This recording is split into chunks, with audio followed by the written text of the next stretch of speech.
If you want to pump your body and expand your mind, there's only one place to go.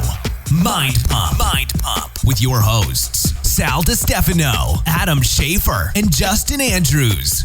In this episode of Mind Pump. So, of course, we talk all about fitness, health, nutrition, fat loss, muscle building, but we also talk about current events and ourselves. That's our favorite topic. And all that jazz. We do that in the intro portion of this episode. So here's what we talked about in the first 40 minutes. We talk about Mind Pump Kitchen. We have a new site, hashtag. If you hashtag Mind Pump Kitchen, you can see new foods and things created by our chefs, healthy foods. Delicioso. And we're working with Butcher Box Meat. They're the makers of and deliverers of grass-fed meat. So if you sign up with Butcher Box, they will deliver to your door the highest quality grass-fed beef, chicken, and pork, bacon. They have amazing products. Scallops. They are one of our sponsors. So if you go to butcherbox.com/mindpump, here's what you will get. Now, this is going on between the 22nd of this month and the 29th of next month. If you sign up, this is crazy. You'll get ground beef for life. That's right. Ground beef forever. New members will get 2 pounds of grass-fed, grass-finished Taco ground beef Tuesday forever in every box for the life of your subscription. Again, just go to butcherbox.com/mindpump. Then we talked about the Chris D'Elia comedy show. Justin and I took our girls over there and laughed our asses off. That was a lot of fun. Yeah, it was a good time. Adam brought up the social media app, TikTok. I guess that's what all the kids are using. I talked about how I was finally able to help my son with homework. It wasn't math, so I could actually help him out. Justin has a man shed in the backyard. He can now escape. Yeah. And go hide by himself. It's like a panic room for, married guys. Death Row Records has a new owner, and you won't believe who it is. We'll talk about it in that part of this episode. We talk about how Gillette lost $8 billion because of their terrible advertising. That's what they get. That was a mistake, guys. We talk about the Amazon fire that's happening right now, and that's a third rail, so hopefully we don't piss everybody off. We talked about how KFC now has vegan nuggets, which is kind of weird if you don't like animals being killed. I don't know why you'd go to KFC in the first place. Yeah. We talk about how there was an Australian couple that almost killed their daughter by putting on a vegan diet.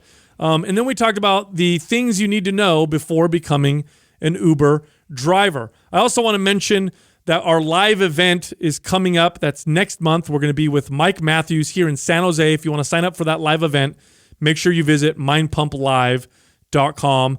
The tickets will be on sale as long as they are available. They're first come, first serve. So here's the first question in the fitness portion of this episode. This person wants to know what our thoughts are on the Whole30 diet. So we kind of break it down and give our opinion.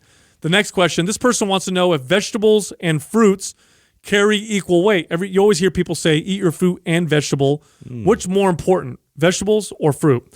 The next question, this person wants to know what we would talk to a high school gym class about if we were able to talk to some high school students. And the final question, this person wants to know what we think about microwaves. Our friend Paul Check says you shouldn't use them. So we give our opinion. Are microwaves okay? Are they safe or are they bad? Get out the tinfoil hat. Also, we have launched a brand new MAPS program, MAPS OCR. Yeehaw! OCR stands for Obstacle Course Race. So obstacle course races, super popular now. Races like Spartan Race, Tough Mudder. These are races that test your spirit, your mind, and your body. Now, here's the problem. Training for obstacle course races, super confusing. What do? Do I just run and lift weights? What kind of mobility work do I do? Like, how do I get myself in shape? How do I get my grip in shape? A lot of people talk about their grips being the weakest link. How do I prepare for that? Well, we've designed a program for you. In fact, this program comes with a pre-phase, meaning we can get you from couch to obstacle course race. We can get you ready from beginning to end. And then for those of you that work out on your own and you're already kind of fit, you just start in phase 1. So this program has everything. There's daily practices to toughen up your body, toughen up your hands, get you used to and preserve your body. Changes in temperature. There's a mobility component because OCR racing can be very demanding on the body. So we help you prevent injury, maximize your body's movement. There's endurance and stamina components. This one has running and sprinting involved, strength training, and you can do this at home. There's also a way to do this entire program at home, or you can use the gym and use gym equipment. Now, this program is brand new, so we're launching it right now, which means it's $30 off, and this is going on until September 1st, and we're going to give you a free T-shirt, and you're going to get a pair of brand new Gooder sunglasses. These are the But wait, there's more. These are the sunglasses that sponsor Amelia Boone. Amelia Boone also includes some coaching tips in this program, so she's in there talking to you and explaining to you what it's like to do a race, and answers all the secret hacks. Yeah, questions that people have, like how do I go underneath the barbed wire, and how do I carry the bucket, and all that kind of stuff. Oh, and by the way, if you sign up now, this is for a limited time, you'll also get 10% off a Spartan race. There's a code that you're going to get that will hook you up with a discount for the Spartan race. So again, to recap, if you go to mapsocr.com and use the code OCR30, the number 30, no space, here's what you'll get. You'll get $30 off the brand new Maps OCR program. You'll get a free T-shirt. You'll get a pair of Gooder sunglasses and 10% off your Spartan race. All of this while supplies last, and the discount will end September 1st. So make sure you act now. Hold on, Sal. Make sure you let them know that this is for only the first 300. So for the 10% off on the Spartan, the Gooder glasses, it's the first 300. So if you want that, you got to hurry up. Oh, that's it. That'll be gone quick. So make sure you act Spartan, now. the 300. Yeah. T-shirt time! And it's T-shirt time. Oh, shit, Doug. You know it's my favorite time of the week. Zippy zappy. This week, I don't know what happened, but there's only 8 reviews between Facebook and iTunes. That's embarrassing. People don't like Justin very much I don't know anymore. what's going on. How dare you people? Anyway, we're still giving away shirts. We have 2 winners, one for iTunes, one for Facebook. We have TJ for iTunes, Ashley Wright for Facebook. Send the name I just read to iTunes at mindpumpmedia.com. Send your shirt size, your shipping address, include your Instagram handle, and we'll get that shirt right out to you. Oh, yeah. Hey, I got some cool news for our audience. Are you wearing socks with sandals, by the way? I am bringing back this. Wow, that's like a cardinal rule. Yeah, right sorry there. to change the topic here. So But How dare you? I did this because Danny was rocking this yesterday, and he was making fun of Taylor about it. And I told Danny, I said, "Bro, that's 1996. Like that for Rules have changed since then. yeah, huh? yeah. So that's that. I used to do this when I was in high school. I have not done this since 1996. I mean, I like it. Well, I like socks all the time. So you have to be able to like go from the locker room or the weight room towards somewhere. With that. So that's the idea of this, right? So that's the whole point or at least when we were kids. I don't know if it's turned into a style now where kids are just doing it to do it, but when we played basketball, you first of all, basketball sneakers never touched outside. Like that was like a rule when you were a kid. So really? Basketball sneakers were made for the court, only the court, and you didn't let them touch outside. So you wore your flip-flops with your Nike socks, and Because you want everybody to know you're serious. Yeah. You know what I mean? Yeah. How am I going to let everybody know I play basketball if my basketball shoes are in my bag? Well, it's actually more of a. It was Wear the more. socks. It was more of a convenient thing, right? So we used to be, at least at our school when we were kids. They would open up the gym, so even at lunchtime you could play basketball. So you would wear the sandals and socks like we are now. I'd always have my basketball sneakers in my locker or in my gym bag with me, and then come lunchtime you go straight to the court. And you just got to throw your sandals off real quick, throw your basketball shoes on. You're good to go. Ready to rock and roll. Yeah, ready to rock and roll. But So it was now actually- next level is when you have, because you have the sandals where the strap is over the foot. The Jesus sandals. Next level is when you have the one that goes in between your toes with socks on. Oh, then you're an asshole. Oh, really? Yeah, you don't do that. That's how I do it. No. Oh, yeah. Yeah, you would do it. You do everything. You know what that backwards. reminds me of? What? It reminds me of like the like ninja shoes. You ever seen the ninja shoes? There's always, it looks like there's like one toe is separated from the rest. Oh yeah. It's like Ninja Turtle. It looks like little camel toe shoes. Yeah. You know what I'm talking about? Yeah. It's all Yeah, wedged. That's what I like to. That's what I like to do. It just feels comfortable. I don't know. You're Yeah. an, I don't you're know an if I'm asshole. buying this new style. Yeah. I don't. It was kind of comfortable this morning. How it happened, right? It wasn't well planned. Yesterday, Danny did the post. I was DMing back and forth, teasing about it, saying like that was 1996. He was like, I was 1 year old, so obviously he doesn't remember this. It was. He was 1 year old. Yeah. So according to him, like he thinks this is like a thing now, right? And I'm like, no. He thinks he invented it. Well, I think Why does anybody put this together? I think he did it teasing Taylor first, and I think Taylor's like an old soul, right? He's one of those guys he's always listening. I mean, his license. 90s R&B. Yeah. Favorite music of all time. Yeah, he's got on his license plate. Yeah. Yeah. What does it say? 90s R&B. Yeah. Oh, is that that's hilarious. That's his license plate. Oh my god. You didn't know that? Taylor, what are you doing? Yeah. He probably got hit the hardest with the R. Kelly stuff. You know? Yeah, I think it broke his heart. Probably broke his heart I think he a was little bit. depressed for like 3 months, dude. Like, After man, why that, you gotta be peeing on everybody, man? yeah, he's like one of my man, favorite I really artists. Like your jams. He still defends him. But, Yeah. but his music's good. Yeah, But he's talented. Yeah, right. Anyway. So, anyways, I was gonna start this podcast off on talking about something that we just did recently. This was really cool. So I know Rachel had been working on this for a while. We've been talking about this on the show for a long time, and it's finally here. So I'm excited that we're doing this now, and it's just another way to enhance the experience for any Mind Pump listeners or people that are following us on social media. Mind Pump Kitchen has been officially launched, and it's starting off as just weekly post on Instagram. We've collaborated with, I believe it's my paleo chef. I'll get this Instagram. We tag him every time he actually posts for us. So he's actually taking the photos. He's a chef, and he's creating these incredible recipes. And it was cool because Rachel reached out to ButcherBox the other day and asked if they would actually ship over ButcherBox to him. So he received a bunch of stuff, and then he took the meat from there and made a recipe. So Awesome. You can go to the hashtag. If you follow the hashtag Mind Pump Kitchen, you can start to follow all the recipes. see Yeah, our what was that meals. Thai basil one he did just recently? That's the ButcherBox. That's the ButcherBox one. Man, Yeah. that looked delicioso. Healthy and delicious. Yeah, that's the idea. So right now that you'll get an image of it, you'll get the recipe and then the cooking instructions on how to do it. Of course, the future is hopefully we'll start to do videos that will later on live in YouTube and things like that. But for now, you can guarantee that there'll be a post every single week with a new recipe. It'll be healthy, but it also tastes amazing. Is Doug are you gonna contribute your Brussels sprout recipe? It's a possibility. I would love that. I would love that. Yeah, I think eventually we'll all It's legendary. contribute to it. Really? Yeah. Broccoli for me. Well, yeah. I guess I shouldn't say all of us. Ingredients. I'll do like nuggets. Yeah, a few of us. Just inflate. We'll have nuggets and ketchup. It's a new thing I just came up Of with, the guys. plate. Like, what the fuck is this Mind Pump Kitchen? This is delicious. terrible. I steal it from Well, my kids all the Doug time. and I like to make healthy, good recipes, so maybe Doug and I will contribute to this.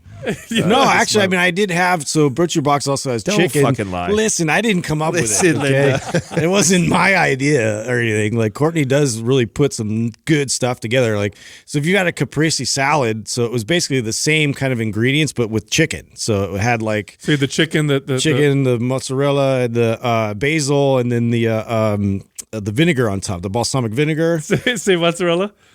Mozzarella. You said it. Mozzarella. Yeah, see, you almost did it. I was trying. On accident. trying That to give sounds you- really good. So it's cold. You cook it up, chop it up, and then put it in the fridge, and you have it cold. It's good. Oh yeah. Speaking of that, Delicious. who'd you go see this weekend, Justin?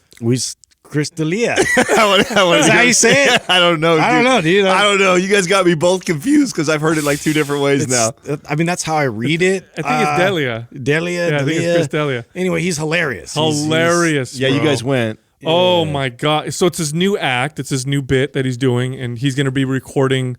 Didn't he say he was going to be recording like next week the Yeah, Netflix special? Yeah, so we had the first. We got to see it before it comes out on Oh, Netflix. so was this all new material? All new. Yeah, Oh, cool. it was awesome. Nothing. So when you're somebody who, like all of us, are all into comedy, so we watch a lot of comedy, Yeah. whether it be Netflix or you go, I watch a lot of comedy. It sucks when you go and you watch a show and you've already heard like all the jokes. Yeah. That's happened to me quite You know a few who times. else was funny was his opener. Yeah.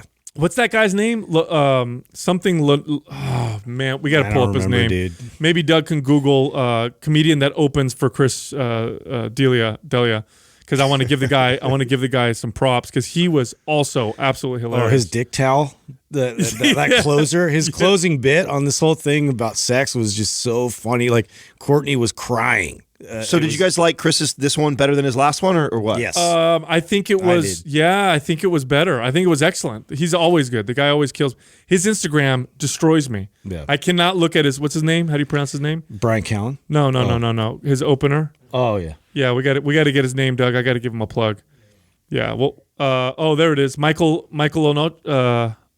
Michael Inoci. There you go. Where do you Michael see that? Inoci. I didn't see it. Says at Michael Inoci. Yeah. So he's been traveling with Chris and just hilarious. No, he's mastered. I think it was like 30-minute set that he did, but he just the whole thing was super tight and he killed it. Yeah, dude. You know what I did not realize?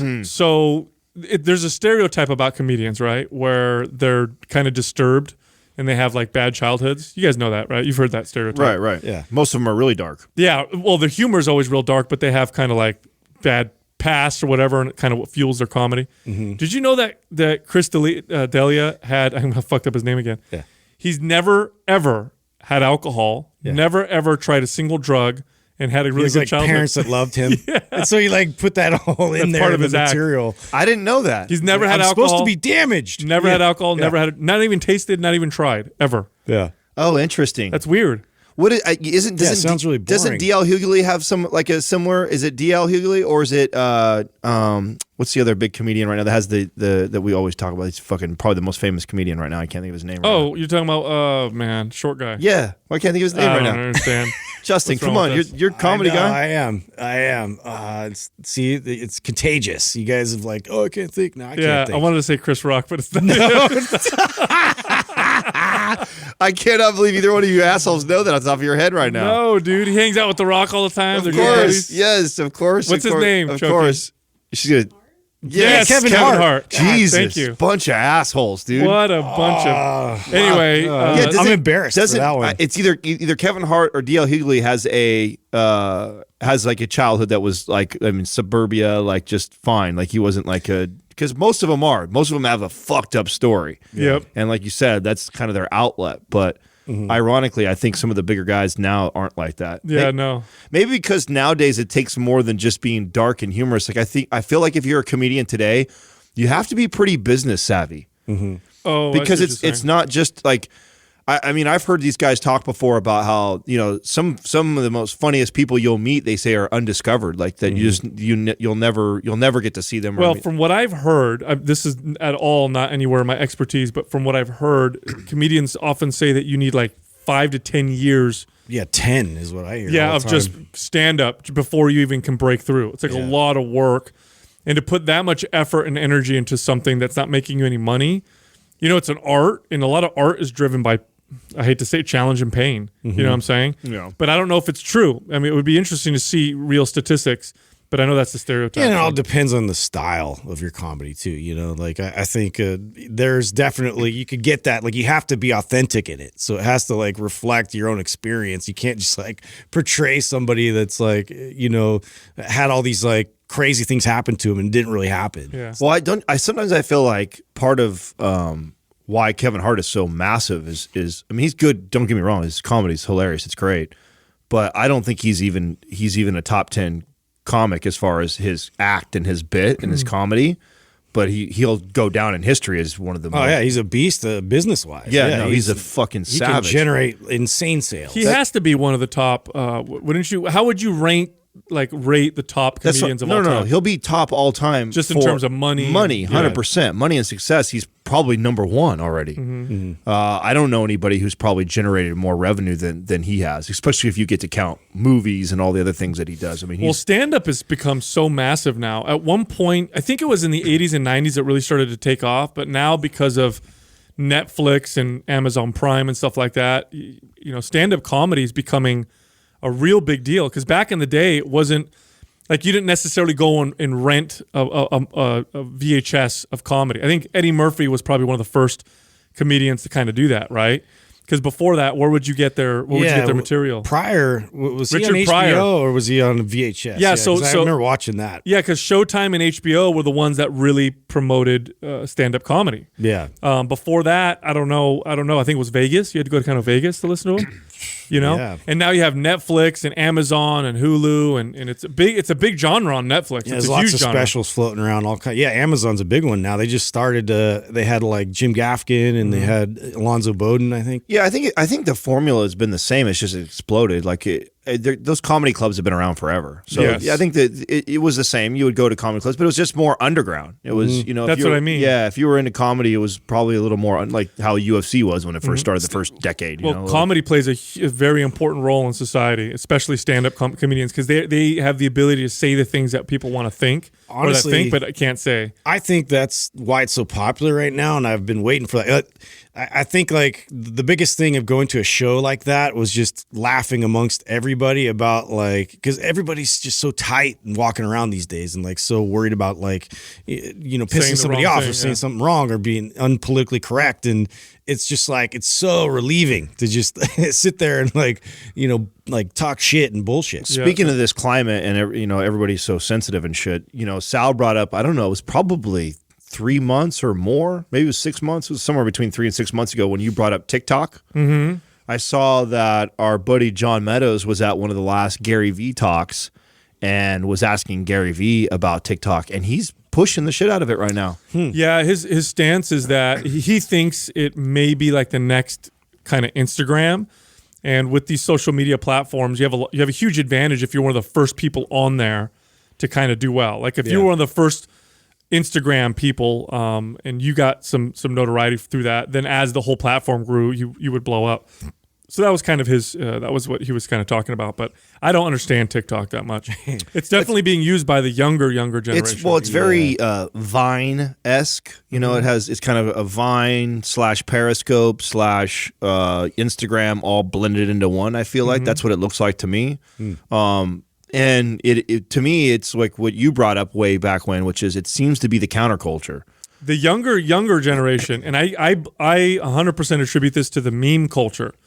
Because the meme culture, which is today's political cartoons, memes are very often not politically correct. Right. In fact, memes can be extremely dark. Yeah. Some of the darkest humor I've ever seen are on memes, which is why I like them so much. And my son's generation, these young teenagers are all over the memes. You know the memes that I post on my story? Yeah. I'll show my son, and he'll like, oh, I saw that one last month. Oh, that's a year old. Oh, that's like, yeah. Oh, I saw that one. I'm like, what the? So they're all up and up on this whole meme culture, and they're all super politically incorrect. And Where so do you get them TikTok's got first? Is it Reddit? Yeah, I think Reddit's where everybody shares them, and then they get upvoted, and you see which ones are good or not. Oh, really? So that's kind of the place to. There's other places too, but if you want to see them kind of hit the, You like farm them there. yeah, exactly. Okay, here we go. What are you guys going to come up with? Speaking of my boy, I had this wonderful moment this weekend. I got to help him with his homework. First time you could do it. You know, he had some history homework, and Yeah. Good. No math. That no, never changes. yes. That never gets harder. yeah, you know, and I love history. Yeah. And it was World War II always has happened at the same time. yeah, exactly. And Consistent. there was a speech that he had to kind of break down, and so I got to help him with it. Because normally, if this kid's math homework, he can't go to dad. You know what I mean? I don't know. They ain't gonna ask me. I never asked me for help on his homework at all. The only time, actually, 2 times. This last time with his history homework, and then one time when he had to make a podcast. Then he asked me, and I was all super excited that I could help him. But he knows better than to ask dad for any kind of help. What part of history is he studying right now? This was Greek history. Okay. Yeah, it was Athens in particular. So we had a nice, fun discussion about that. It was pretty cool. Nice. I was all happy about that. Yeah. But otherwise, if it's math, I'm like, yeah, dude. You're on your own, dude. Use Google. Yeah. That's how you're going to find out. Yeah, about that changes all the time. Yeah. Anyway, what'd you do this weekend? I actually was clearing everything out and basically went on a bunch of dump runs with the kids. I feel like that's so necessary. Like I need them to grab things and throw them away. Oh yeah. You know, like this is a good healthy practice. And man, it feels good once you get like all this clutter and junk and stuff outside of your house. And so I kept going, and I'm like, oh wow, I'm on a roll. So I'm gonna keep going. I had this shed that I don't use except for just like stuffing crap in it, and I literally got rid of everything. Got rid of everything. That feels so good when you do that. Oh my God. And then I organized the whole thing. So now I turned it into like tools. Like I put all my tools in there. It's like this little shed. And then I was like thinking about what we were talking about earlier, Adam, with your situation. You know, I'm like, I got a shed now. I got a place I can hide. You know, like this is my own space. Like so I found myself there for hours, just like staring at things. No, you didn't. Yeah, I did. I didn't even go back to the house. They were doing things. And I'm just like, you know, in in my own little world, just like organizing things, and I'm like, oh yes, you start to understand the stereotype of the dad who kind of disappears in his garage or something like that. 100%. I get that already, dude. Just to get away. Dude, I'm the 50s dad. I might as well have a flat top. For you know sure. what I mean? And I'm just like tinkering on stuff. I think that's probably Katrina's favorite thing about having a kid now is like I find excuses to go do work around the house. You know what I'm saying? Like, Yeah. She's like, hey, can I get your help? I was like, oh no, I'm actually just rearranging the garage right now. She's like, oh, okay, that's great. You know? Hey, can I get your help? No, I'm under the house today, and I'm actually going to organize all the boxes underneath there to make sure that we know exactly where the Christmas stuff is. Oh, okay. Well, I'm off to go wash the cars right now. Yeah. Oh man, I've always got chores to do. that's hilarious, dude. I read a crazy article. Yeah, you guys are not going to believe this. So you guys remember Death Row Records? Yeah, man. Yeah, Death Row Records. Who was that? That was Snoop Dogg, Dr. Dre. That was okay. Guess who bought them? Who? You'll never guess. Who bought Death Row? Death Row Records. Tupac. He's still alive. Tupac still alive? Yeah. His hologram. No. Yeah. Hasbro. Hasbro? Yes, Hasbro. The gummy bears?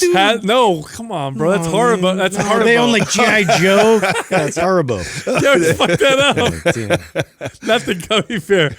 No, Hasbro, the company that owns Furbies, My Little Pony, G.I. Joe. the toy franchise. Oh. They bought Death Bro, Row you know how Records. close that was to the gummy bears? It's hella close. What are they going to do with Death Row Records? I don't know. That's kind of funny. Yeah. Death Row? Yes, dude. Like Suge Knight? Yes. Isn't he like still He's in part jail. of it? Like, He's in do jail. they buy him with it? Like, what? How does that work? I don't know, but they own Death Row Records now. It was in the source, and I read the title, and I was like, this can't be real. Yeah. Sure as hell is. What are they going to do? Make a bunch of 90s dolls? yeah. I don't know. 90s dolls, some big chains. I don't know. Does Death Row even make music anymore? I don't know. That's a good question. That is How a good hilarious. question. And speaking of business, remember how last week I brought up how Gillette was changing their advertising strategy because their toxic masculinity strategy seemed to backfire? Ooh, backfire. You know how much money they lost in share value? How much? From that? $8 billion. $8 billion?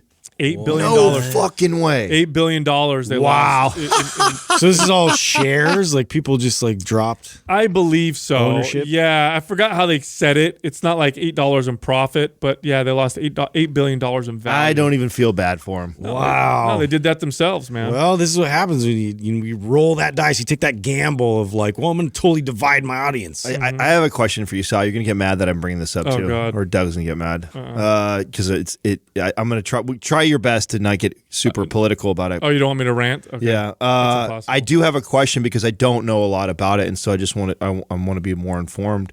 The whole I knew it. yes, the fire, dude. You gotta school me on what's going The on. Amazon fires? Yes. Oh, man. Boy, So that's because here's why I'm asking, because I've got everyone's DMing me about it, and everyone's like up in arms over it. Okay, so- and I've read some things about it that there's alarmists all about it that are freaking out and making a big, and then I've heard other people be like, calm the fuck down. All right, It's so not this- even our biggest year of fires. So two things I want to address. Number one, the Amazon has been called the Earth's lungs. That's actually scientifically inaccurate. The vast majority of the oxygen that's produced by plants is produced by marine plants, algae in particular, something like 70 to 80%. The real statistic in terms of the amount of oxygen that the Amazon is producing is probably closer to 6 to 8% of the Earth's oxygen. Now, that's still a ton. That's a lot. So I'm not trying to diminish anything. But I wanted to say that because a lot of people kept saying the Amazon produces 20%, 30%, 40% of the Earth's oxygen. That's actually that that's sounds actually more extreme. yeah, that's actually that's not true. Every year there's a fire season that happens in the Amazon, and we're in it. And NASA actually on the official NASA website talked about whether or not this year was worse than others. Now this year is far worse than last year. It's something like 80% more fires at the same time last year when you compare this year. But that's how fires tend to work in the wild. If there's less fires this year, less of that brush gets burned off, then the following year tends to go up. So what NASA did is they published broader data, and they said in their data on the actual NASA website that this is not out of the ordinary when you compare over the last 15 years. So over the last 15 years, this kind of falls along the average of the fires that have happened in the Amazon. Now, the fires are largely happening on farmland. So these are farmers who are burning off old grass or whatever to put new grass. So not burning old. So they're not burning Amazon trees. They're not going in the forest and burning trees. So it's controlled.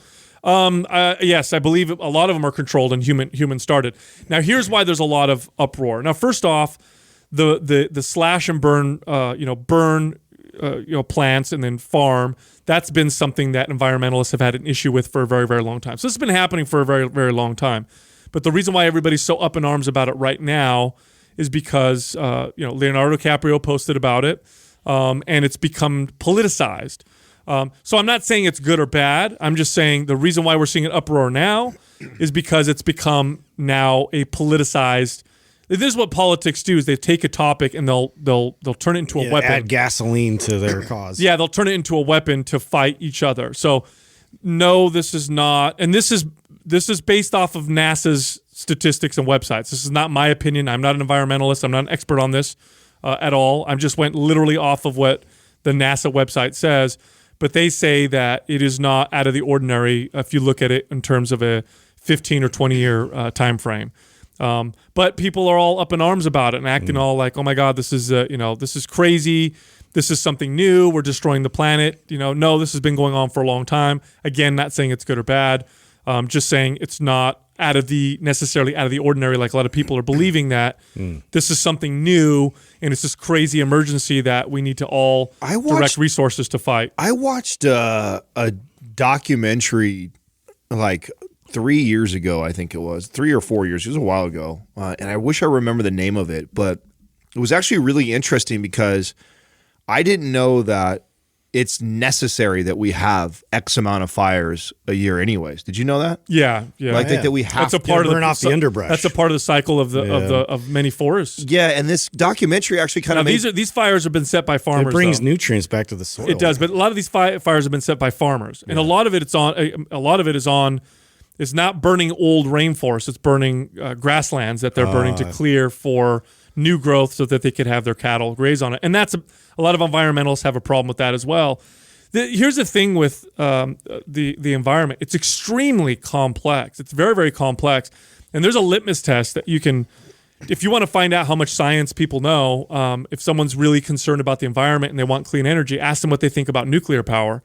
And if they say, oh my God, no, nuclear power is bad, we can't do it, then you know that they actually don't know a lot of what they're talking about, because nuclear power is actually extremely clean and it's a very viable energy source. The reason why we don't do nuclear is because it's a political pariah. Like if you're a politician and you say you want to promote nuclear power, nobody will vote for you because A, everybody's scared of it. Right. And B, we don't want lots of countries having nuclear power because with that comes the ability to nuclear bombs. Yeah, and there are other ways to do it, but we try to stay away from it, type of deal. But it's a very complex situation, and it's just another issue that gets politicized and simplified. It's not nearly as simple as they want you to believe. And no, it's not this crazy, brand new emergency. Again, not saying it's not bad. Just saying it's not this new thing that everybody needs to. Coming from NASA, though, I don't know. They still believe the Earth is round. So yeah, they tend to be wrong. Question that on that kind of stuff. Anyway, speaking about more controversial subjects, you guys see KFC? No. Yes, I did. No, what? Of course you can bring this up. So the stupid, the impossible meat like nuggets. They're making nuggets now. Yeah, KFC is now making chicken like fried. Can we put? Is it? Does that make us bad if we buy stock in this company? What the Beyond Meat? I don't or whatever Impossible Meat. I know. I hate to do it too, but I swear to God, bro, there's such an agenda right now. There is. Did you see what's going on with Rob Wolf right now? You see his post? Oh yeah. His site, and many other sites. Yeah, Mercola, Examine.com. I didn't know this. Examine, WebMD, a bunch of them, dude. That they've lost tons of visibility on Google. Like 90%, bro. Some of the most, like the best informational websites out there are like getting deprioritized because they're pro meat. Because they have. It could be that, or it could be. I wonder what their reasons are for doing that. Is it that they're trying to, what is it? Fight fake news and stuff like that, or I don't know. Because I know Mercola is extremely controversial. Well, that one, yeah. Rob Wolf isn't very controversial. I don't know why he would be targeted. Examine.com. I saw was on that list also. They've lost something like 89%. Mark's Daily Apple, stuff like that. Yeah, Examine.com is one of the best sites you could go to for supplement information. It's very objective, science-based. It's weird, right? Yeah, but it's just so strange. People would go to KFC for like a vegan meal. I just can't get past that. It's like you're in the land of murder, you know, and you're dipping your little nuggets in there, like while somebody else is munching on a chicken leg right in front of you. Yeah, doesn't it seem kind of weird? Like, would a vegan actually want to go to KFC? That's what I mean. It's like, because today's vegan is different, bro.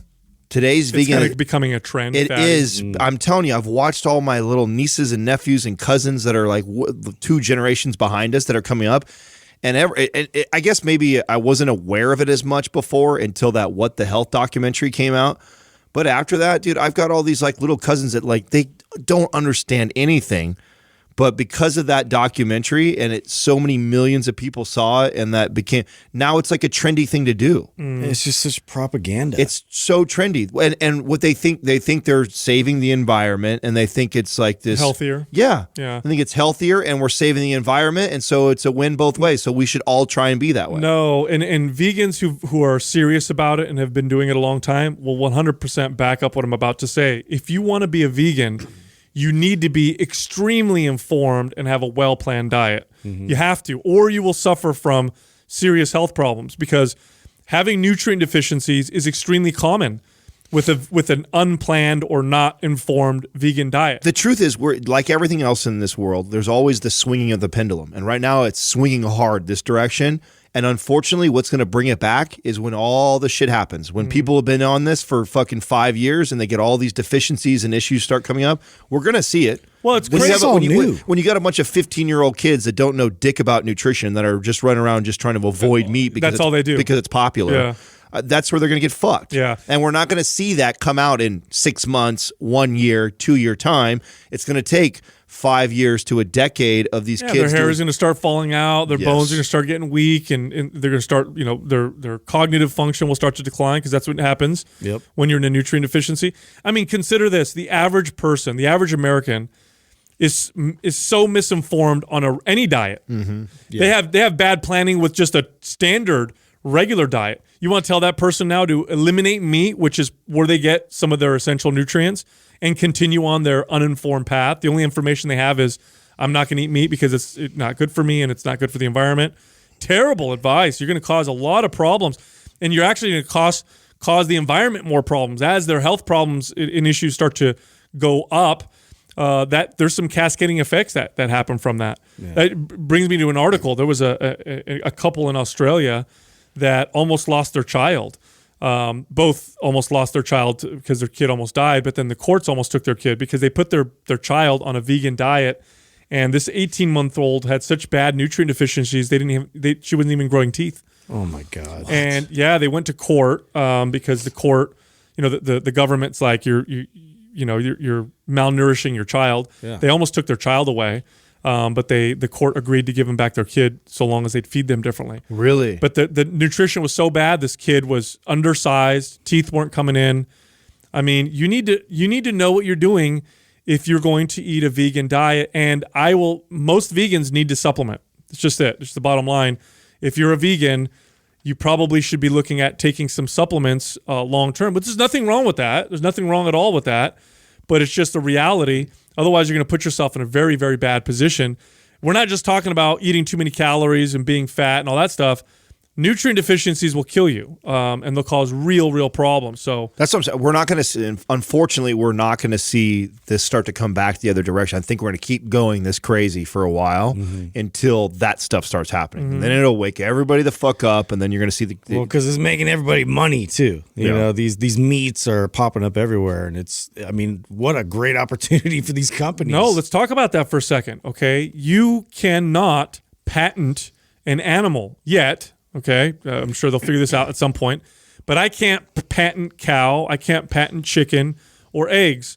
But you can patent plants. Yep. That's been happening since the mid-'90s, right? Yeah, the GMO corn, right? All GMO, anything. All GMO genetically modified plants are patented, which means if I sell a GMO corn or soy, nobody else can sell it. Now I can really make a fucking shit ton of money on this product. Nobody else can compete with me unless they go with a different product. That's why I think the investment on like the Impossible Burger in the company is so brilliant. It's all GMO. Because once you hit it out the park and people love the taste Nobody of it. can copy it. Yeah, nobody can fuck with you. It's patented. Our alter ego company can purchase it. Yeah. But it's different. Like if I come up with if I made like a really good steak, people can compete with me because they can make steak too. They could or a burger. They could compete with me, but they can't compete with my Impossible meat nuggets or burger. Yeah. That's owned by a company. And let me tell you, everybody knows this in business, if you want to make a shit ton of money, if you can come up with a product that you can patent, now you're protected against competition along some lines. And that there's a lot of people pushing that. Well, I just came out with the unbelievable hot dog, so beat that. Unbelievable hot dog. Yeah. Don't Google that. You don't believe it. Yeah, anyway. So, Adam, you were talking about some Uber article that you were I was cracking up about. Yeah, no, it wasn't that. It wasn't that it was funny. I just thought it was interesting because right now I feel like, Uber and Lyft are like, I mean, do you guys have friends that are doing it? Like I have a ton of people that do it. It's becoming so popular. And I was just reading this article about, 10 things I wish I knew before starting an Uber or Uber or a Lyft job, and I just thought they were interesting things that people might want to consider before doing it. One of them is to make the most money possible, you need to avoid traffic. Seems kind of obvious. Good things that come to those who wait. Don't drive around looking for a ride. Let the ride come to you. The closest driver to a passenger usually gets the next ride. Position yourself accordingly. So strategically setting yourself up.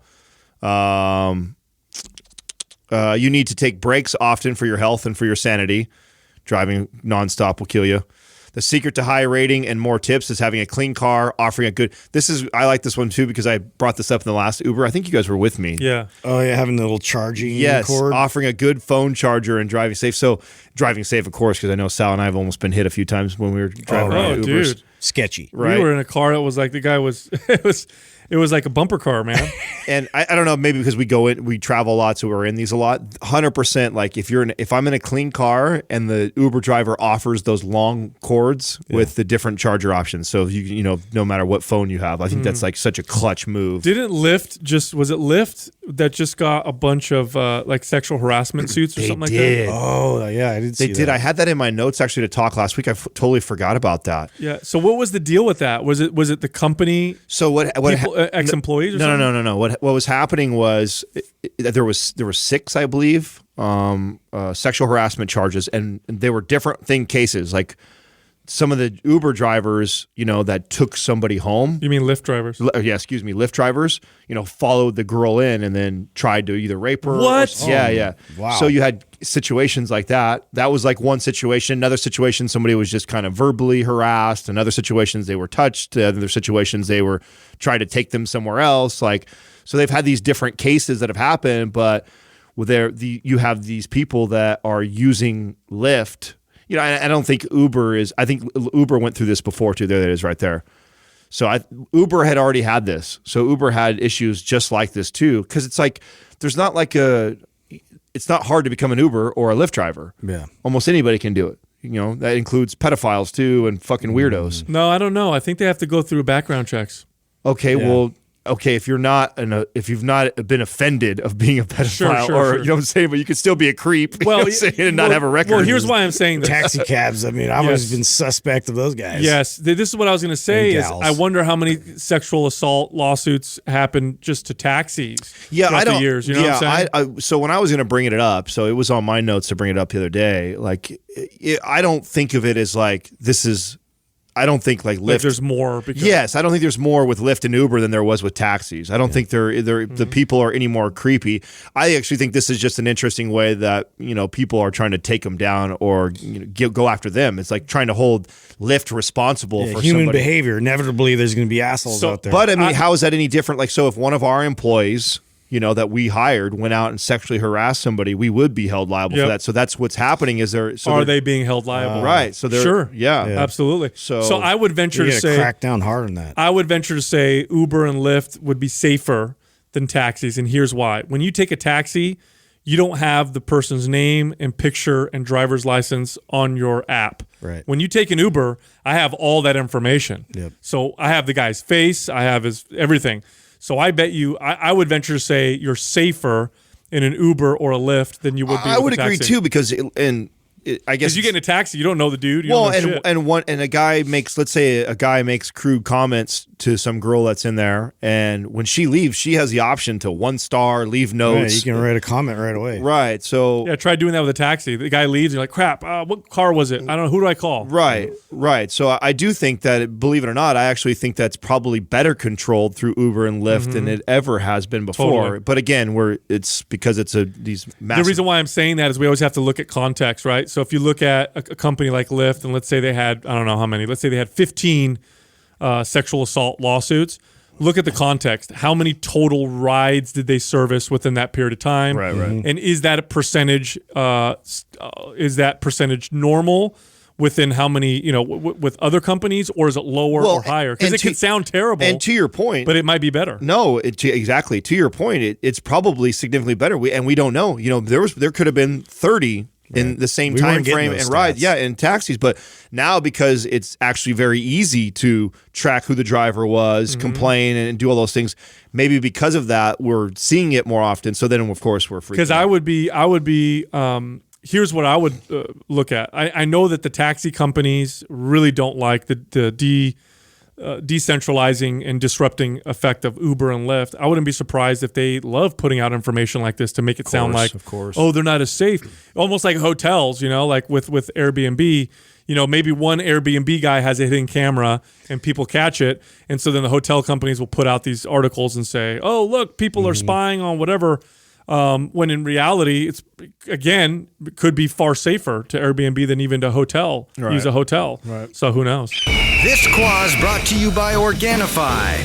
For those days you fall short on getting your organic veggies or whole food nutrition, Organifi fills the gap with laboratory-tested certified organic superfoods to help give your health and performance the added edge.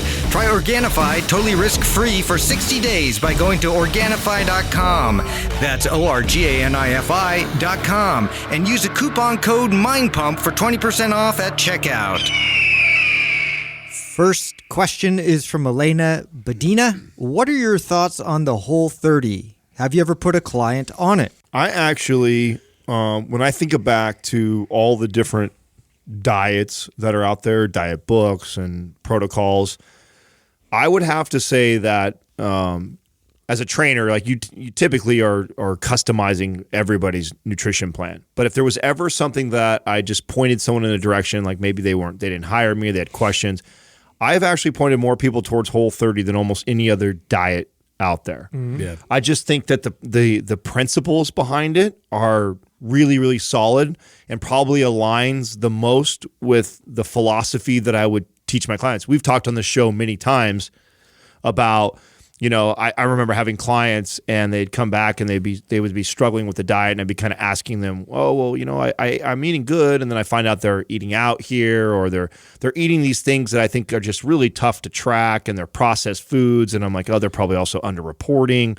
And I'd be like, listen, you can eat, instead of us trying to calculate and count when you're going out to eat whole foods, your own whole food. It targets the major offender right away. It does. Which is great. And then it focuses you on like having to go get food, which is better than eliminate this, eliminate that. Like, I need to be able to get more of these whole foods. How do I do this? I have to actually cook it. Totally. And it's like, it brings it back to that simple thing where if you're in charge of chopping everything yourself and putting it together, it's a much more intimate and much more sustainable. I think you nailed it right on the head right there with the part that we learned later on, I think, as trainers, was when you tell clients they have to eat this really restrictive diet, they have a hard time with that, because it just feeds into that whole I can't have things, or like a punishment thing, or it's only because I'm on this diet right now and then I'm going to be off the diet eventually, versus I figured this out later on of like, oh, right away when I would start to adjust someone's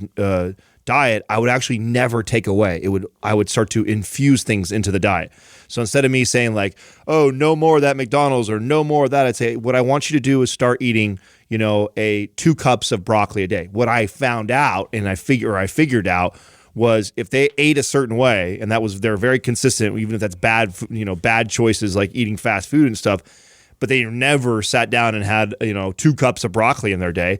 When I asked them to eat 2 cups of broccoli, it naturally would eliminate something that was bad in the diet or that was inferior to that as far as nutrient wise, right? So instead of actually telling clients like, oh, you can't have these things, like saying, hey, listen, these whole foods, go to town, eat these foods, enjoy them, eat till you're full. And they don't feel like you're restricting them. You're just kind of putting parameters of like, hey, let's stay away from like all the processed box things and eat around these whole foods. And I've had a lot of success. I've had a lot of clients that have had a lot of success with it. I think they notice a big difference. I think they notice the satiety. I think that it speaks to the point that Sal always brings up that, processed foods are hijacking your body's natural systems that tell you that you're full. So when you eat whole foods, it's a lot harder to do that, even if you do season up and stuff like that, which does that a little bit, but not to the same extent. Well, what I like about Whole30 is, and I do like it, I would agree with you guys. I think it's if you had to pick a diet, that would be the one that I would say pick. And here's what I like about them, is that they have an elimination diet kind of built into it. And so what I mean by that is they tell you to remove the common offenders that people tend to have issues with. Things like certain grains, like gluten, for example. Remove those out of your diet for the first 30 days. After 30 days is up, reintroduce some of these common offenders and then see how your body reacts and responds. And I like this because it brings a new level of awareness to a person. A lot of people don't realize that they're eating foods that they have digestive issues from, or there's certain foods that cause them to feel a particular way. And so when they eliminate them for 30 days and then reintroduce them 30 days later, they start to pay attention to how they feel, and they start to notice like, oh, wait a minute.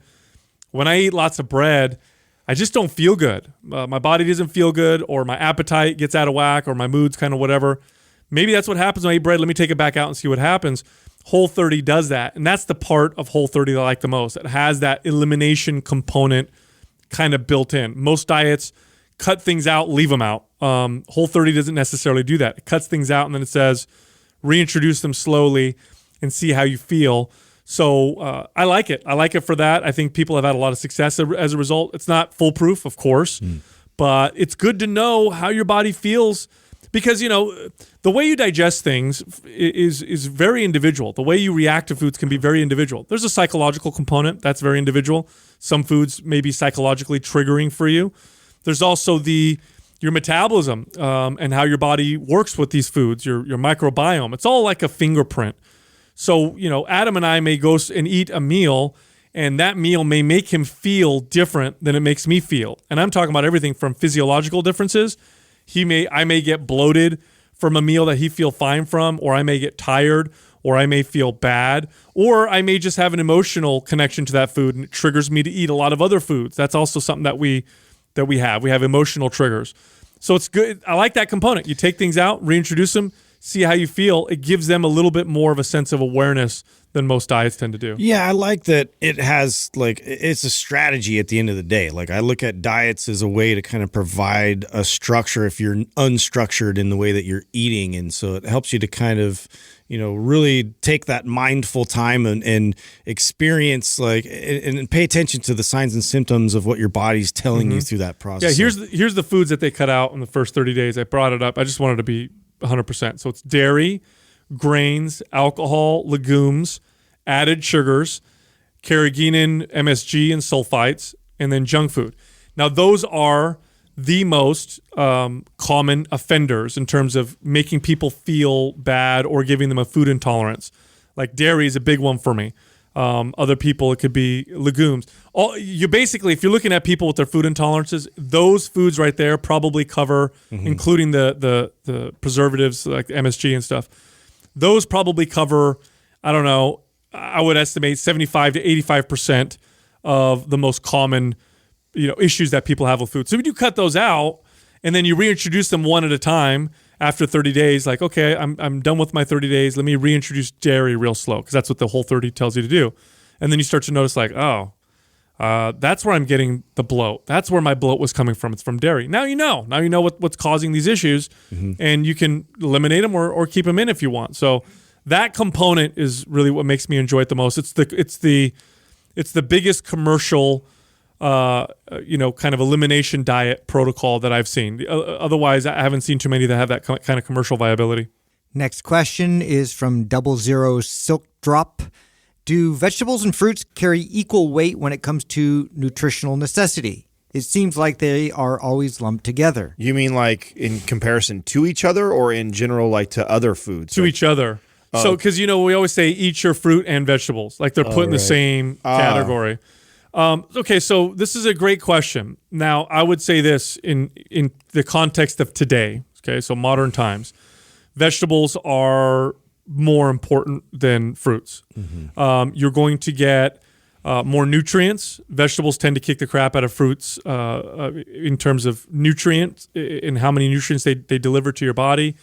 They tend to be better in terms of fiber, and they are typically lower glycemic in calorie and lower in sugar. Not always, right? Not all of them. Corn is a vegetable, and I guess a potato could be considered one, maybe. But they're lower calorie, higher nutrient. I would say if you had to pick one over the other, go for vegetables. Now, if we look at the context of evolution and the context of when we were hunter-gatherers, fruit was more valuable because fruit typically had more calories and more sugar. Yeah. I know now that sounds like a bad thing, but let me tell you something. It was a good thing a long time ago. Yeah. Like if you were looking for food and if you stumble upon a field of, broccoli or a field of apples, the apples are more likely to make you survive. Right. They've got more calories. They've got more usable energy. But these days, it's vegetables.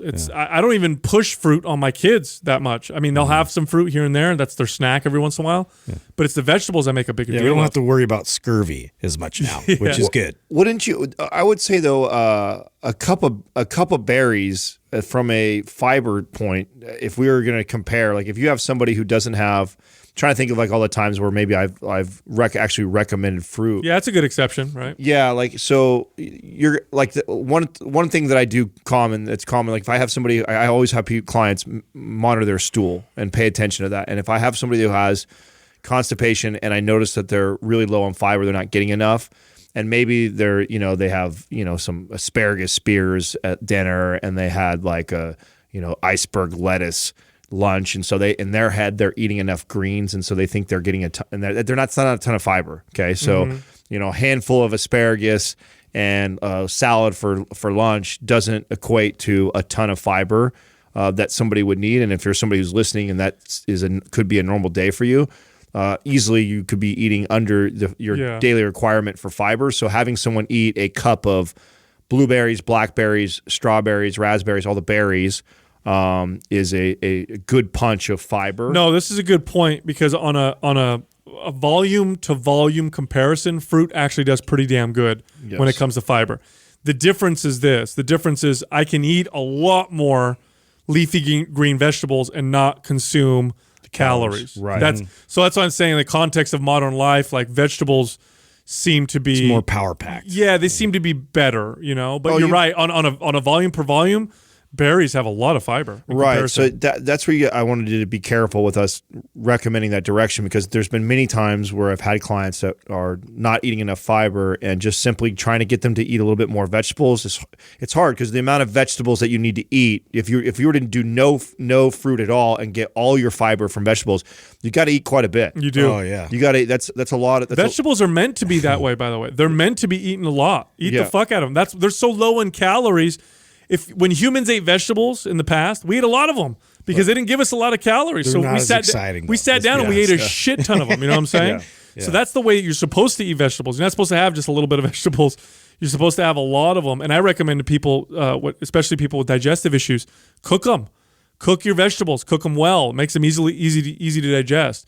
Don't eat them raw. My God, you eat a lot of raw vegetables and you're in a whole world of hurt. You guys ever do that? That would destroy me. You ever eat like a bowl of raw broccoli? No. You're fucking hurting, dude. I never even said it. I could see you doing that. That's never been appealing to me. I did do that once, and I was. I mean, it wasn't until I never even ate vegetables like that until we met. And I remember it really was when we saw Dr. Terry Walls. That's right. When we interviewed Dr. Terry Walls, she kind of really opened my eyes on even on my highest vegetable day, I was grossly under eating still on what we could. Yeah, be that taking. resonated with me a lot too. Yes. It's like I'm just not doing enough. And I know Sal already by that time was already doing his, bowl, like his giant bowl of bowl of rapini that was stink the entire joint up. Yeah, and I had never ate vegetables like that, and so it wasn't until you guys and Doug also with like his Brussels sprout recipe, like now I do this. Like now I will sit down and have a giant bowl of Brussels sprouts, or I'll have a giant bowl of rapini or broccoli or spinach. Like I eat huge things of spinach all the time. So I never did that before. And so I imagine there's a lot of people listening that are probably like me, where they considered themselves, oh, I eat vegetables. Like I didn't not eat vegetables, but I was not getting nowhere near enough of what my body probably needed. And I know there's someone rolling their eyes right now because it's not needed to survive, but to be optimal health. Yes, for optimal health. Yeah. What are the differences that you notice when you eat a lot of vegetables? Oh yeah, no, my digestion is awesome. Digestion, your stool, your energy levels. I felt 10 times better. Skin, like I noticed a lot of little things like that were different when basically everything vegans promote. Yeah, That's when it actually. Yeah, no, 100%. So. That to me, those are the things you have to kind of consider. If are you getting that many vegetables in a day, and if you're not, then I do see a lot of value of making sure fruit is integrated in there also. Yeah. So it's like you need to have a day that is just plentiful of lots of vegetables and sitting down and actually having a big bowl of vegetables at one point in your day. And if you didn't, that would be a great day probably to have a small cup of berries, because a 1 cup of berries packs a nice punch when it comes That's to like such a good point. I guess it would be this. If you're just going to have a little bit, fruit might be better. If you're going to have a nice big plate, vegetables will probably be better from a nutrient standpoint. Energy-wise, fruit kicks ass. They're packed full of energy. If we cut out the starchy vegetables that, like corn and potato, I guess you can put in there. But otherwise, I mean, they're both pretty damn good. They're great for you. You can overdo fruit. I'll say that. Fruit is so damn palatable. I've had clients in the past just because I said, yeah, I eat fruit, don't worry about it, and they just went nuts on it and just ate incredible amounts of fruit, and then we had to reduce their fruit intake so that they could drop their calories. So you can overdo the fruit as well, but they're both good. It depends on the context, I guess, would be the answer. Next question is from Chris DJ. If you had 1 hour with a high school gym class in a weight room, what would you do with them?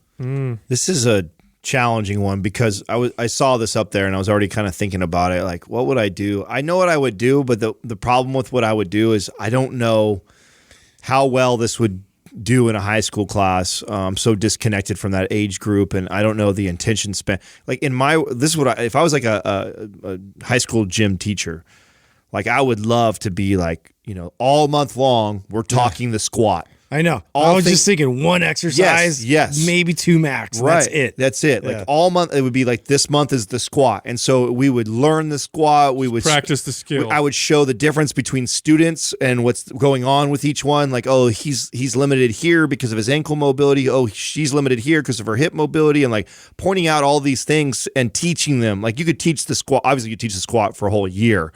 But I mean, I would focus on a movement, especially the big compound lifts, right? So for the first 5 or 6 months, I'm going through, squat month. Next month, after that, deadlift month, overhead press month, yeah. Right? And then trying to break down all the things that are important to to getting better at it. Now, geez, I don't know how many kids would love like, hey, guess what we're doing today again? Squatting with Mr. Schaefer. You know what I'm saying? Hyper focus. Yeah. Like fucking lame. Not that exciting. Yeah. But I mean, CrossFit. What's going on here? Right. In a perfect world, though, I mean, at that age, those kids are really starting to figure out that working out's important. Most of them don't have very good mechanics. So I think what they would benefit the most from would be taking a single exercise. You'd have to change. You'd have to completely change their focus, right? Because in high school, when you're lifting weights, especially when it's a bunch of guys lifting weights, it quickly becomes who's stronger. Yeah, who's the strongest, to see who can lift the most weight, right? That's what you value the most. So you'd have to really sell hard and make the case that it's about technique, practice, and form. And practice these exercises, and we're going to use weight that is, that's light, and we're going to do 3 exercises, and we're going to practice these until we get really, really good. You have to sell the shit out of that because naturally you just want to see who's the strongest. It's interesting that somebody brought this. I don't know who brought this question today, but a good old client of mine who I used to train for many years is a high school teacher at one of the local high schools, and they put together a whole presentation. I guess they used a bunch of our YouTube videos to all the gym classes. So I think a couple hundred students was watching Mind Pump TV on, I don't even remember which ones they were using, but I saw that she'd shared it with me, and I said, let me know when would be a good time. I said, maybe we can get down there and talk. And I'd really like to start to make our way into high school. So this question makes me try and think of like how we would go in there, and I think that's what we would do, Sal. Is I think we would go in and really make the case. That's it. Sell the idea of why good mechanics and not just being able to lift a lot of weight is more important, and try and challenge the kids to not only get stronger but also work on improving the movement itself. I think kids would be receptive to it. I mean, they had a weight training specific class that wasn't like an elective that I took in high school. And, on top of already doing like team workouts and things where they kind of got a little bit into the mechanics of it, but it was very like all over the place. Like I would have loved to have very specific, cues and techniques, revolving around just a squat or just an overhead press, so I could master those things. And you could really dive into posture. You could dive into like why, there's discrepancies and how to address those things as you go through the process. Yeah, those are the two exercises that I'd really love to focus on: the squat and the overhead press. I think those especially for kids. Yeah, absolutely. Just the mechanics and the form. And then slowly getting them better. And because at that age, just practicing, actually this is at any age, but especially at that age, just practicing form and technique and getting better at it, you're going to get stronger. You're going to get a lot stronger. A lot of the reason why a 24-year-old is so much stronger than a 17-year-old isn't because a 24-year-old is bigger. A lot of it's just they have more control over their body, more time under the belt. And that's another one. You could. That's maybe one of the ways you could sell it to the kids is say, look, you're 15, 16 years old, trust me, you have way more strength than you do. You just don't know how to access it because you don't have the control over it. Just like a dog when it's a puppy and it's a year and a half old, it's as big as it's going to be, but it's all clumsy and it moves. That's you guys. You guys are a bunch of clumsy puppies, and I'm going to teach you guys how to move better and really learn how to harness your strength so you can have that old man strength like your dad. That's why your dad beats you up and when he wrestles with you all the time. Yeah. You have to kind of sell that to the kids so they kind of get it. Because otherwise they don't value. I didn't value that at all. When I was in high school lifting weights, I don't give a shit, man. As long as there's a couple parameters. Did it touch your chest? Yeah. Did you get the bar up? Cool. You did the lift. You're the strongest. If I can bench more than you, I'm winning. That's it. All right. Next question is from the Mind Muscle Project. Do you use microwaves? After diving into Paul Check's work, we can't help but hesitate every time we use one. So, Paul, here's the thing. There's definitely He makes me paranoid about everything. There's definitely things I disagree with Paul, and this may be one of them. Now, Paul, I think, is he's the godfather of the wellness space. It doesn't mean I agree with him every time, but the guy usually is spot on. Here's one where I disagree. Microwaves, they heat up food in similar ways to heating up food with fire. Some of the arguments are how it causes the atoms in food to jiggle and shake, and that's what causes the heat. Well, that still happens when you heat things up. Anytime you heat things up, that happens. The molecules move around. Yeah, and there's evidence that even shows that microwaving produces less of the carcinogens and harmful things than fire does. Now, I definitely won't say microwaving is better than heating up over fire, and the main reason why is because that's how we heat. We haven't been microwaving things nearly as long. So I'm pretty sure we evolved to do better with heating things up under fire. But no, I don't think there's any issues. I think the biggest argument with microwaving is the leaching of plastic into the food, right? That's true. Yeah. That's definitely true. If you microwave something, you need to use. You don't want to do that. You don't want to use something that's going to leak chemicals into your food. Just like you wouldn't use a plastic container over a fire either. Think about it. True. There's nothing. Nobody's doing that. Well, it's good to put it into context because somehow people think it's a microwave. It's something different and worse. Like I wouldn't put my food in a plastic bag and put it over a fire either because it would melt the plastic. No, that's a really into good. My food. That is a great point. Yeah. It's not that much perspective. Yeah. It's much more invisible because of the microwave. The way microwaves work, it's not necessarily melting the container, although it can. It's really magic to me. I don't have no idea how that fucker fucking works. Yeah, well, the way that there's waves that move through the food that causes the molecules of food, of water molecules within the food, to shake and jiggle, and that causes heat. Yeah. And that's what warms up your food. And that's why it warms up kind of from the inside out. You ever notice how things kind of warm up strange sometimes in a microwave? How like the middle is hot, but the outside is. You get that cold spot. Yeah, and you got to kind of mix it up or whatever. Mm-hmm. But no, man, they've been around for a while, and there is, to my knowledge, zero evidence that microwaving food is bad, besides what you warm it up in. But I'm open to look at more evidence. I've read Paul Chek's blogs on microwaves and some of the stuff that he quotes. You know, it's like there was a science experiment where a girl microwaved water, let it cool down, then she watered the plants, and the plant didn't grow as much. And I'm like, I don't know if that's really a scientific study necessarily. But you know, I'm open to looking at some of the stuff, but I'm not opposed to microwaving. It's like when you're negative and you put that negative energy on the water and then it changes. Like, have you ever seen that? I have seen. Well, you remember he has the fucking the moon changes his water and shit. Oh, he has the crystals in a circle, and that's next level. Charges his water. Yeah, he's just next level. Look, here's the deal. Like, to me, it's even if his argument holds water, right? No pun intended. Right? Yeah. Even if it does, it's water under the bridge, Adam. There's so many other big rocks that I'm worried about first. You know what I'm saying? Like that's the one thing I always try and remind everybody who hears like these type of things that come out, like, oh, the fucking plastics are going to kill us all. Oh, artificial sweeteners. Oh, it's like, okay, artificial sweeteners aren't going to kill you if you're over consuming 2,000 calories every single day and sitting on your couch. Like, well, you know what's going to kill you? Over consuming 2,000 calories and sitting on your couch and not exercising is going to kill you before the artificial sweeteners. Before the freaking, the nonstick pan. Yeah, or whatever. That's what I'm saying. Like, there's a lot of other things that you should be doing and putting your energy and your thoughts into than a lot of this stuff. Okay, so let me give you guys an example. I learned this as a personal trainer, and it took me a year or two to really figure this out. When I first became a trainer and I would get a new client, the client would come to me and would tell me their goal. And I would, because I had all the answers, I was like, oh, great. We're totally going to get you to lose 30 pounds. Here's what we're going to do. You're going to work out 3 days a week with me. You're going to do cardio every single morning on these days. Here's your macro profile. Here's what you're going to do for your macros. Here's your calories. I'm going to write up a meal plan for you. And I would give them so much shit that they would do nothing. Right. Yeah. It's called information overload. Yep. Okay. You become paralyzed with too much information. Think about starting a business for people who are listening who are entrepreneurs. Those people who now have a successful business, imagine if all the information you know now that your business is successful, was thrown at you when you first wanted to start the business. You would have never started. Yeah. We wouldn't have started this podcast had we known the real risks and challenges that would have come with it. We were kind of excited and pumped and naive. We didn't know. We're like, let's do this. It's going to be great. Now that we know what we know, looking back, we're like, wow, that was really insane how we did what we did.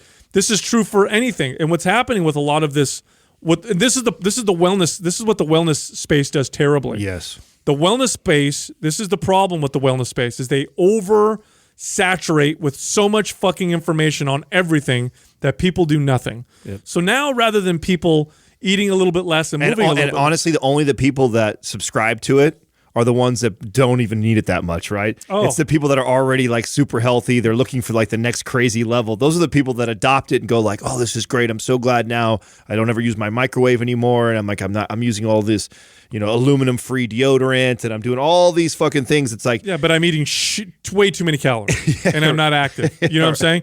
You got to look at all the things that are most important, tackle those first. And until you tackle those, stop worrying about everything else, because everything else isn't going to do shit for you if you don't, if you don't tackle the big things first. And so again, the wellness industry does this really bad. So now you got a bunch of people who are like, oh, I'm not supposed to microwave my McDonald's Big Mac. Now that you know what I'm saying? Now that being said, the same thing that I approach in the same way I'm trying like with like artificial sweeteners and stuff like that in my life is, yesterday I was home and we had leftovers, and maybe 10, 15 years ago, I would be naive enough to just throw my plastic container in there and microwave it up for 1:30 and then eat it straight out of there.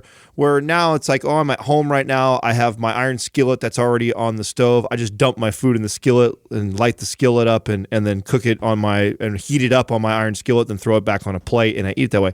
So I'll try and make what I think is probably a better choice, but I sure as shit not freaking out or not gonna heat my food up one day because of the microwave. Here's what if you're in the fitness and wellness space, if you're in the health space and you really want to help people, you need to consider the following. You need to consider how you're communicating your information and how well it's being understood on the other end. That's a big fucking part of it, because look, we live in the information age today. Right now, everybody has access to all the information that's ever been recorded. This is no longer I don't know or I don't have the information problem. It used to be 100 years ago, people didn't know. They did shit and they didn't know it was bad. Well, today, there's tons of information, and yet people are still getting fat. They're getting fatter, and health is still terrible. So it's not an information problem. We don't need to inundate people with shit. It's a filtering problem. It's a prioritizing problem. We're not fucking selling it well, guys. Hey, we're not doing a good job. I used to tell my sales guys this when they would give people a tour of the gym. They'd talk for 2.5 hours. The person would walk out and wouldn't join, and I told them, I said, you talked them out of it. It was too much information. Fucking relax. Just communicate the important stuff. Do a good job with that. And you know what's going to end up happening? Here's what will happen. Let's say we do a good job and we sell to people in a very intelligent way that they need to start eating a little bit less, that they need to eat certain foods that make them want to eat less, so avoid the heavily processed food, that they should probably start eating more, that, you only have 2 days a week to work out. Why don't you focus on weight training? Because that speeds up your metabolism. You get more bang for your buck. And then they do that. We do a good enough job that we sell those 4 or 5 things. They do a really, really good job. They do it, and they do it consistently. Well, guess what's going to happen next? Next, they're going to start llooking at what chemical should I take out of my Then they progress. Then they start to progress. But worrying about microwaving your food, I don't think that's a now. My mind can be changed. My mind can totally be changed. But up until now, the information I've seen, it's not. It's like it doesn't make the top 50 for me in terms of things that I'll ever communicate to a client. I leave it out until I'm talking to the perfect client that's doing absolutely everything. They're like, "Hey, Sal, what's the next thing I should add?" I'll put it in there with my EMF underwear. Exactly. Yeah. And with that, go to mindpumpfree.com and download our guides. They're all absolutely free. You can also find us all on Instagram. You can find Justin at Mind Pump Justin, Adam at Mind Pump Adam, and you can find me at Mind Pump Sal. Thank you for listening to Mind Pump. If your goal is to build and shape your body, dramatically improve your health and energy, and maximize your overall performance, check out our discounted RGB Super Bundle at mindpumpmedia.com. The RGB Super Bundle includes MAPS Anabolic, MAPS Performance, and MAPS Aesthetic. 9 months of phased expert exercise programming designed by Sal, Adam, and Justin to systematically transform the way your body looks, feels, and performs. With detailed workout blueprints and over 200 videos, the RGB Super Bundle is like having Sal, Adam, and Justin as your own personal trainers, but at a fraction of the price. The RGB Super Bundle has a full 30-day money-back guarantee, and you can get it now plus other valuable free resources at mindpumpmedia.com. If you enjoy this show, please share the love by leaving us a 5-star rating and review on iTunes and by introducing Mind Pump to your friends and family. We thank you for your support, and until next time, this is Mind Pump.